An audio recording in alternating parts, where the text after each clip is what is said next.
வணக்கம். பாவேந்தர் பாரதிதாசன் அவர்களது பிறந்த நாள் இன்று. அவரது படைப்புகளை நினைக்குந்தோறும் மனதிலே மகிழ்ச்சியும் எழுச்சியும் ஏற்படுவது இயற்கை. பாவேந்தரின் பிறந்த நாளில் தமிழ் என்ற பகுதியின் கீழ் தமிழின் இனிமை என்ற தலைப்பில் அவர் தந்த படைப்பை மீள்பார்வைக்குட்படுத்தி மீளா மகிழ்வினை எய்துவோம்.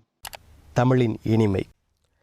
கனியிடை ஏறிய சுளையும் முற்றல் களையிடை ஏறிய சாரும் பனிமலர் ஏறிய தேனும் காய்ச்சு பாய்கிடை ஏறிய சுவையும் நனிபசு பொழியும் பாலும் தென்னை நல்கிய குளிரிள நீரும் இனியன என்பேன் எனினும் தமிழை எண்ணுயிர் என்பேன் கண்டீர்.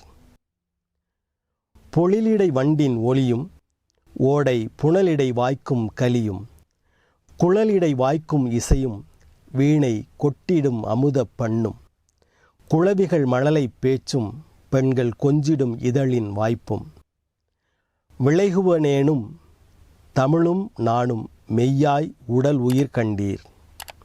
பயிலுறும் அண்ணன் தம்பி அக்கம் பக்க உறவின் முறையார் தயைமிகு உடையால் அன்னை என்னை சந்ததம் மறவா தந்தை குயில்போர் பேசிடும் மனையாள் அன்பை கொட்டி வளர்க்கும் பிள்ளை அயலவராகும் வண்ணம் தமிழ் என் அறிவினில் உரைதல் கண்டீர். நீலச் சுடர்மணி வானம் ஆங்கே நிறைய குளிர் வெண்ணிலவாம் காலை பருதியின் உதயம் ஆங்கே கடல்மேல் எல்லாம் ஒளியாம் மாலை சுடரினில் மூழ்கும் நல்ல மலைகளின் இன்பக் காட்சி மேலென எழுதும் கவிஞர் தமிழின் விந்தையை எழுதத் தரமோ. செந்நெல் மாற்றிய சோறும் பசுனை தேக்கிய கரியின் வகையும் தன்னிகர் தானியம் முதிரை கட்டி தயிரோடு மிளகின் சாரும் நன்மதுரஞ்செய் கிழங்கு காணில் நாவில் இனித்திடும் அப்பம் உன்னை வளர்ப்பன தமிழா உயிரை உணர்வை வளர்ப்பது தமிழே.